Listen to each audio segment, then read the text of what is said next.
திராவிட model குறித்து தற்போது ஒரு முக்கியமான பிரச்சார பயணத்தை திராவிடர் கழக தலைவர் கி வீரமணி அவர்கள் தொடங்க இருக்கிறார்கள். அவர்களோடு பேசலாம். ஐயா வணக்கம். ஐயா, இன்னைக்கும் திராவிட மாடல் அப்படின்ற ஒரு சர்ச்சைக்குரிய ஒரு கருத்தாக சில பேரால் விமர்சிக்கப்படுகிறது. திராவிட மாடல் அப்படின்னா என்னங்கய்யா? அதாவதுங்க, மற்ற அமைப்புகளிலிருந்து தத்துவ ரீதியாகவே மாறுபட்ட ஒரு கொள்கை கொண்ட லட்சிய அடிப்படையில், ஒரு கலாச்சார அடிப்படையில், ஒரு நாகரிகம், ஒரு தொன்மையான நாகரிகம், இதெல்லாம் வைத்த திராவிட இயக்கங்கள், அவைகள் அமைத்த ஆட்சி, அந்த அமைத்த ஆட்சிக்கு முன்னோடியாக இருப்பவர்கள் எல்லாமே திராவிட மாடல் தான். உதாரணமாக 1920 ஆரம்பித்தாங்க. 1916 ஆரம்பித்த தென்னிந்திய நல உரிமை சங்கம், பார்ப்பன அல்லாதார் இயக்கம் அப்படின்னு அதுக்கு முதல்ல பேர் சொன்னாங்க, தி நான் பிராமின் மூமெண்ட். தந்தை பெரியார் அவர் 40 நீதி கட்சிக்கு தலைவராக தேர்ந்தெடுத்தாங்க. அவருடைய தலைமையில் 44 என்ன சொன்னார், எதிர்மறையில் பெயர் இருக்க வேண்டிய அவசியம் இல்லை. அவங்க 100க்கு 3 பேர் இருக்காங்க. 97 பேர் தங்களுடைய உரிமையை கேட்கும்போது 97 பேர் தங்களுடைய அடையாளத்தை சொல்லணுமே தவிர இன்னார் அல்லாதாருன்னு சொல்ல வேண்டிய அவசியம் இல்லை.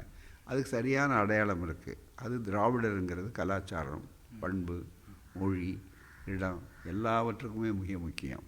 ஆகவே திராவிடர் கழகம் அப்படின்னு அந்த பெரியார் அவர்களால் உருவாக்கப்பட்ட தீர்மானம் அண்ணாதுரை தீர்மானம் என்று பெயரிடப்பட்டு, அந்த தீர்மானமே 1944 சேலத்தில் நிறைவேறியது. திராவிடர் கழகம் அதிலிருந்து பிரிஞ்சு போனது தான் நீதி கட்சி, திராவிடர் கழகமாக மாறுது. திராவிடர் கழகம், திராவிட முன்னேற்ற கழகம், அப்புறம் அதை ஒட்டிய செய்திகள் வருது. அண்ணா, கலைஞர், அப்புறம் தொடர்ந்து அதிலிருந்து அதிமுக பிரிஞ்சால் கூட அவங்களும் அதே பேரில் அண்ணா திராவிட முன்னேற்ற கழகம் தான் வச்சாங்க.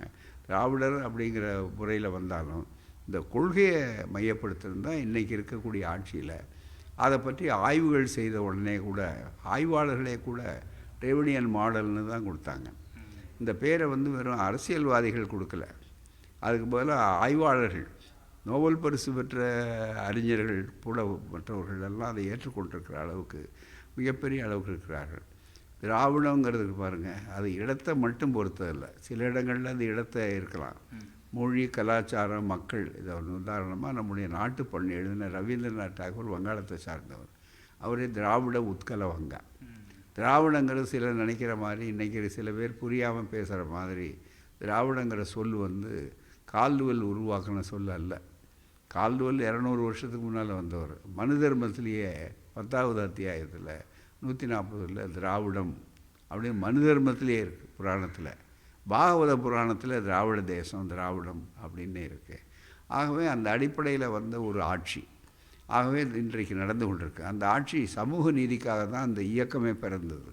ஆகவே சமூக நீதிக்கு முன்னுரிமை, முதல் உரிமை கொடுத்து ஒரு பண்பாடு, மொழி, கலாச்சாரம்.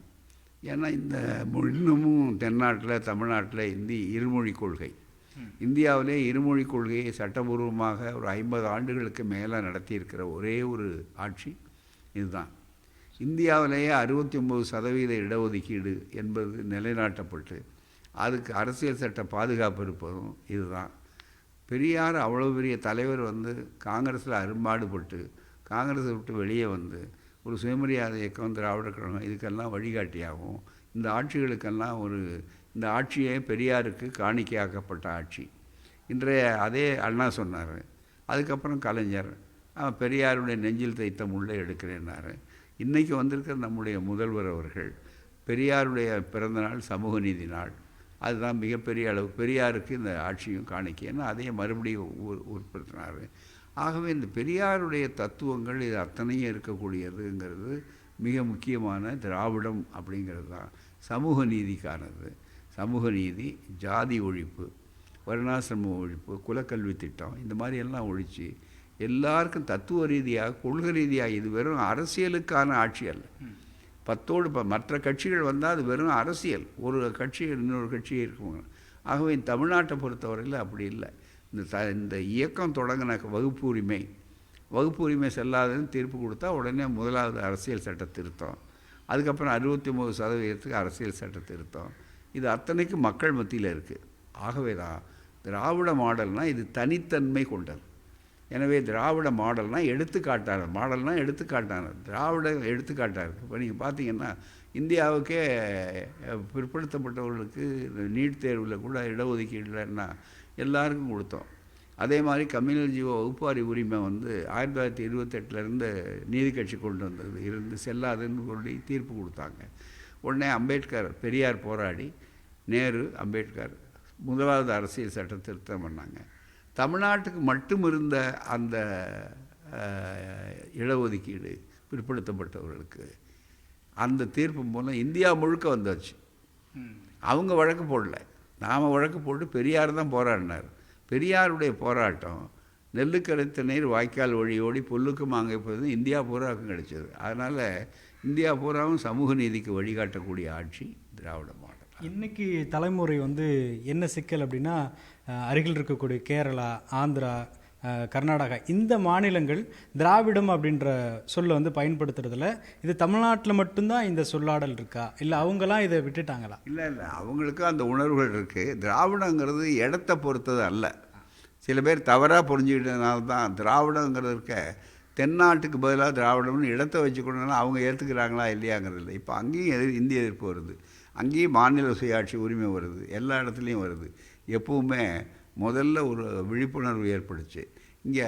அதே நேரத்தில் இந்த மாநிலங்களில் பார்த்திங்கன்னா ஏன் பிஜேபி கால் ஒண்ண முடியல, ஏன் வந்து இன்னும் அவங்களால பெரிய அளவில் ஆட்சியை பிடிக்க முடியல பண்ணுறதில்லை. இதே காரணம் என்னென்னா தத்துவம், திராவிட தத்துவம், மொழி, கலாச்சாரம் எல்லாம் ஒரே மதம் இங்கே ஏற்றுக்கொள்றதில்லை. ஒரே ஜாதி அப்படின்றது நாம் சொல்கிறோம், அவங்க ஏற்றுக்கொள்கிறது இல்லை. அதே நேரத்தில் ஒரே கலாச்சாரம், சமஸ்கிருத கலாச்சாரம் ஏற்றுக்கிறது இல்லை. நீங்கள் பார்த்தீங்கன்னா எதிர்ப்பு இருக்குது. ஆனால் அத்தனையும் இருக்கே தவிர வெறும் இடம் வந்து திராவிட நாடுங்கிறதுங்கிறது இல்லை. இடத்த பொறுத்தவரையில் அந்த கொள்கை என்ன, இப்போ பார்த்திங்கன்னா அந்த எல்லோரும் அந்த கொள்கைக்கு வந்துக்கிட்டு இருக்காங்க. இப்போ இந்திய எதிர்ப்பு அங்கேயும் எதிர்ப்பு கடுமையாக இருக்குது. இப்போ அடுத்தபடியாக இங்கேயே ஒரு மாநாடு நடத்த போகிறாங்க. இந்தியை திணிக்கக்கூடாது, இங்கிலீஷ் வந்து எங்களுக்கு தொடர்ச்சி ஆட்சி மொழியாக இருக்கணும் அப்படின்னு சொல்லி எல்லாம் நாடகம் நடத்துகிறாங்க. யார் நடத்துகிறாங்கன்னா பெங்களூர்லேருந்து நடத்துகிறாங்க, வங்காளத்தில் இருக்கிறாங்க, இந்த மாதிரி எல்லா இடத்துலையும் வர்றாங்க. அதனால் அந்த உதாரணம் வந்து அவங்க ஏற்றுக்கிட்டாங்கன்னா இது ரொம்ப செல்லரிச்சு போன உதாரணம். ஆகவே அது பிரச்சனையே இல்லை. இது திராவிடங்கிறது பிறப்பு ஒக்கும் எல்லா உயிருக்கும் தத்துவ ரீதியான கொள்கை ரீதியானது.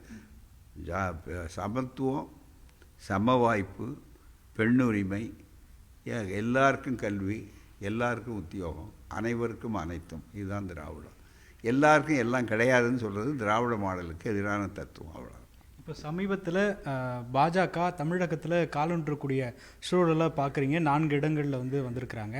இது நீடிக்கக்கூடிய அபாயம் அப்படின்ற மாதிரியான ஒரு கருத்தை வந்து பலரும் வைக்கிறாங்க. நீங்கள் எப்படி பார்க்குறீங்க? நான் அப்படி நினைக்கல. காரணம் என்னென்னா, இந்த மத்தாப்புகள், மின்மினிகள் இருக்கலாம், மத்தாப்பு இருக்கலாம், வானவேடிக்கை ஜோலிச்சு இருக்கும், வானவில் பிரசமாக இருக்கும், ஆனால் அது நிரந்தரமானது இல்லை. ஏன்னு கேட்டால் தத்துவ ரீதியாக இந்த மண், அது பெரியார் மண், இந்த மண் வந்து சும்மா அதை அந்த பதவி கிடைக்காத யார் அந்த கட்சிக்கு போய் சேர்ந்துருக்குறாங்க.